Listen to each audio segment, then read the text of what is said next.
Hi guys, good morning. This is Dan. Welcome to Engelgeist. For those of you that are new, welcome. For those of you that are returning, welcome back. And for those of you that support me over on Patreon, thank you so very much for supporting the channel through a monthly subscription. If you would like to join the Patreon page, you certainly can do so by going to patreon.com, choosing a subscription level. You would receive the daily and weekly forecasts there a day early, and there's also other sort of perks available with each level of subscription. There are certain readings that are only available over there, and you can check all of that out. If you want to book a private reading, you can message me at my Facebook business page. That's the best way to get in contact with me. And all of that information, I can answer any questions you may have there.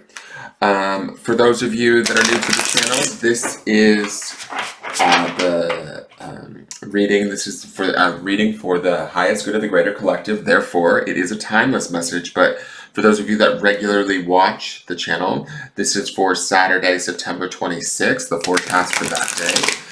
It is a broad spectrum forecast intended for a lot of people who may see it at any given time. So therefore, you have to be open-minded and kind of apply where these cards or the things that I say might fit into your life. This reading is to offer guidance and validation, awareness, but don't take anything I say over anything that you might already intuitively know.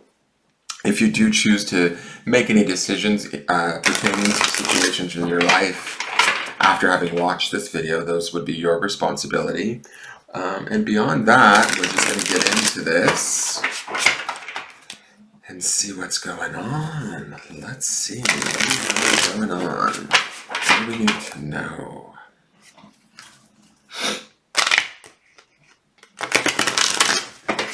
I haven't been charming much this month, guys. Sorry, I've kind of been sidetracked and sort of busy, but I'm going to get back to doing that on Sundays too.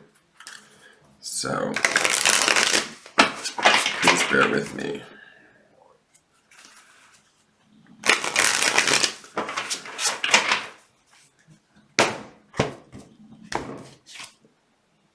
Okay, we've gained a cup.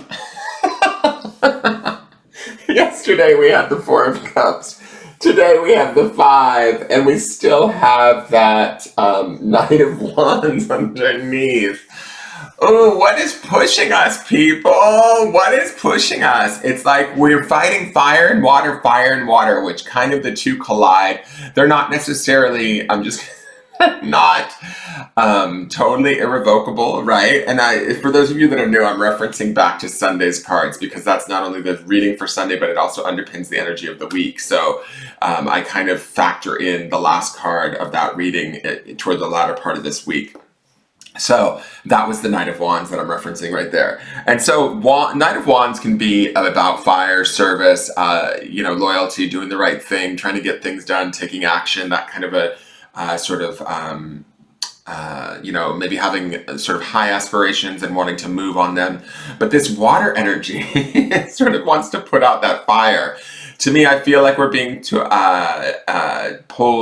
pushed and pulled maybe a little bit. We did see some Wands energy this week. It's through that Ace of Wands and through that King of Wands.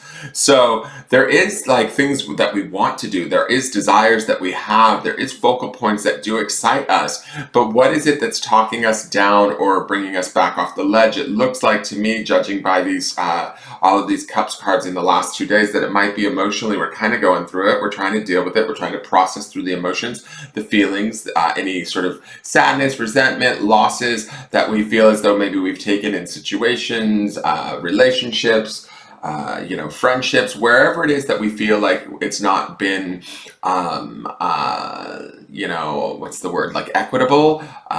We might be trying to hopefully clear that stuff out by sitting with it, looking at it. I do want to say this. I feel like with this Five of Cups, it's never a bad situation, right? Five of Cups to me is always about focusing on sort of maybe what's wrong versus what's right. We have this gentleman pictured with 3 cups spilt over. He's certainly giving that his attention.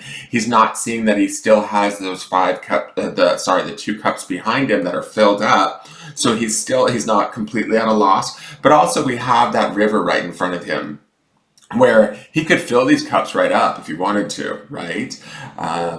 So there are options here. There's possibility. The movement of the river also speaks to this idea of, emotions always sort of ebb and flow and change, right? And so they're never like sort of permanent, or they don't have to stay with us completely forever, right? We have to give ourselves the time and the space to kind of move through them, address them, feel them, don't run from them, don't resist them, or else it's just going to pursue us more. What are we focusing on would be the question with this card. Are we focusing on where things have gone wrong and allowing that to sort of be our guide? The Knight of Wands doesn't like that, is my feeling. I feel like he's like, I'm getting this vibe as I'm thinking about that card. He's like, come on, hurry up, get over this. We might be judging ourselves a little bit. That's the forlornness of this gentleman standing on this riverbank.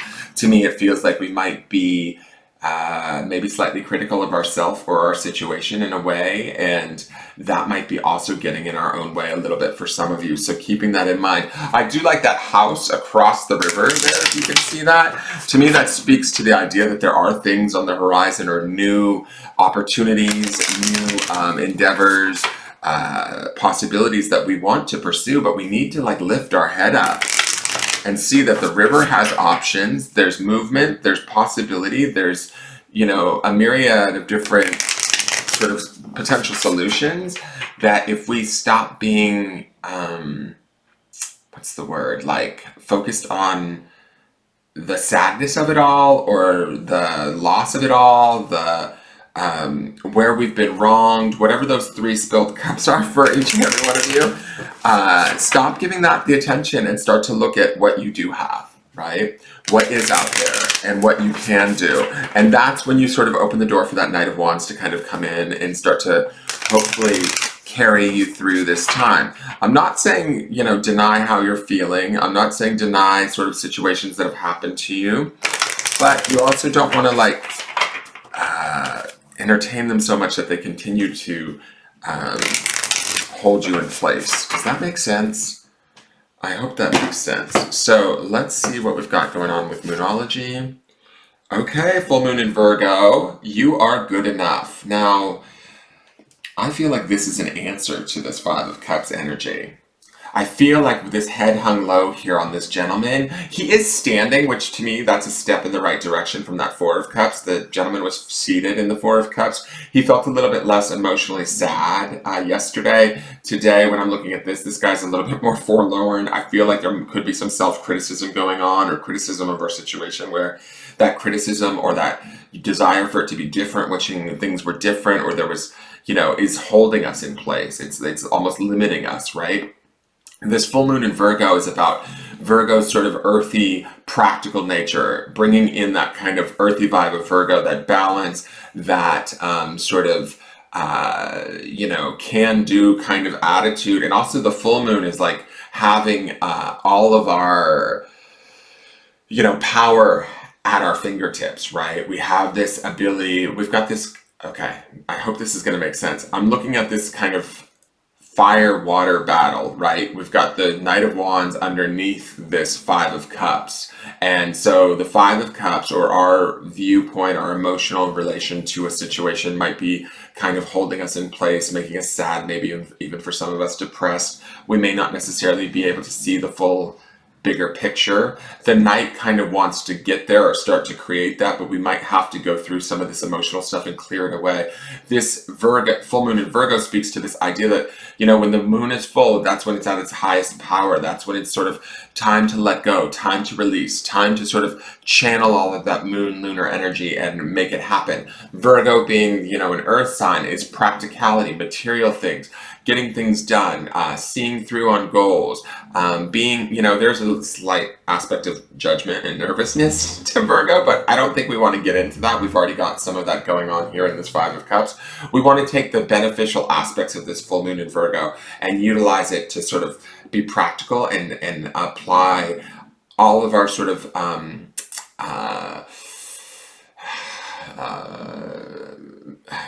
I guess I want to say like material making ability to this situation, right? Maybe kind of coming out of the emotions a little bit, or grounding ourselves out of the emotions and standing in sort of this more balanced, grounded, earthy Virgo energy. Reminding ourselves that we're good enough, that we deserve better, that we can have better. I also love that this greenness of this full moon here speaks to that idea not only of that earthy aspect of being grounded and connected to the earth and all of that, but also speaks to that idea of, you know, sort of healing and wealth, abundance, right? We deserve that.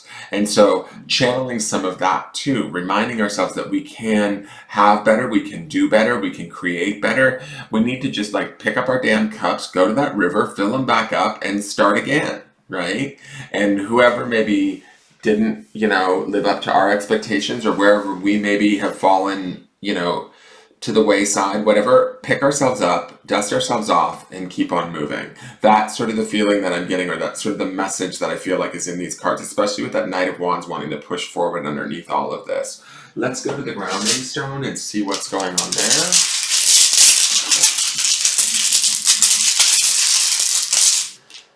Okay, beautiful. So the grounding stone today is to, just very simple, it's going to fall over, is to laugh, guys. Find some humor. Bring it back to a place of positivity. Start to find, you know, where the good things are, where those small pleasures are. Even if they're only small, take, you know, sort of take time and give them attention. Feed them. Build upon them. Enjoy what you do have with you, even if everything isn't like sort of maybe, you know, perfectly set up or exactly how you want it, or you're maybe suffering from some experiences that caused you sadness, pain, or loss. But remember that it's, you know, I mean, not to be too blunt, but we're not dead yet, guys. Like this, you are good enough. This full moon in Virgo speaks to this idea that there's always new opportunity. There's always new things that we can pursue. And if we focus on that, we'll start to realize that we can get kind of right back on the path. The path may change slightly. That to me feels like the river too. The path may change slightly, but it's going to lead us somewhere beneficial and wonderful. Remembering to laugh and keep that sort of lightheartedness about it as much as we can is going to help to also keep our spirits as high as we can. If we slip back into this sort of, you know, the sadness or the forlornness of this Five of Cups, that's okay. Don't be, you know, hard on yourself or try and judge yourself. You don't want to get caught into that trap. Just find places where you can laugh again, and where you can find small joys and work those joys into whatever it is that you need so that you can move forward. So let's read these cards really quick. So Five of Cups. Disappointment, being held at a disadvantage and manipulated by emotional strings, unfulfilled dreams, feeling an empty drain, spilled milk, suffering over one's suffering, difficulty accepting a loss, disbelief, senseless loss, lingering gloom, being limited by the haunting of past experience, weight, and slow healing. But I feel like with this full moon in Virgo, we can speed up this healing, certainly, especially with the laugh grounding stone. It's like kind of, I mean, I don't want to be rude, but, and I'm saying this as much to me as to anybody else because I'm part of the collective, is like, you know, get over yourself. You're gonna be okay. So let's see, full moon in Virgo. And we just left Virgo season, so that's kind of cool. You are good enough. It's time to really be honest with yourself and understand what's led you to ask your question. Have you been humble to the point of being self-effacing? Humility is good, but it can go too far, and drawing this card suggests you may be underrating yourself. You don't have to be flash, just quietly certain that you are good enough. At the other end of the scale, you also need to honestly answer this question. Have you been too picky? The full moon in Virgo card needs some truthful answers. Once you've given them, it should be easier to see how you got where you are. Your next step should then be more obvious to you. Pay attention to the details. Hard work brings results, and that's also that earthy Virgo energy too. Attune to the moon. Find the balance between the cosmic and the mundane in your daily life. Additional meanings for this card. Worrying too much will attract more things to worry about. Have you been overly critical? An apology may be in order. Stop second-guessing yourself and raise your karma by doing something good for someone else. You can also sort of raise your spirits just through this laughter of the grounding stone of laugh. You know, don't try and take yourself too seriously. Know that everything's going to be okay. The teaching The full moon in Virgo is a time to declutter your life, your home, and your office. It's a time to sort what's good in your life from what's not serving you. It's also the time to clear out your energies via salt baths and meditations, and practice getting more grounded by walking barefoot. No matter when you draw this card, it's a reminder that any time is a good time to start living a healthier life. And I feel like that healthier aspect, and that's that green of that full moon, would be more around, maybe emotional mental health, right? We saw that health stone too, the grounding stone in the midweek, where we might be working on some of this stuff right now. This is all good things, even if it maybe feels a little bit miserable with this Five of Cups. But we can counterbalance that with finding opportunities to make ourselves laugh or find small joys and just move ourselves through this, be gentle, and know that there is healing taking place, there's opportunity taking place as we move through this period. All right, that is your forecast for the day. I hope it makes sense. I hope you guys can utilize it in some way, shape, or form for your benefit. Please give this video a thumbs up if you enjoyed it, and if you like the channel, please subscribe. I look forward to seeing you guys tomorrow for the weekly forecast, and thank you so much for tuning in. Take care and have a great day. Bye-bye.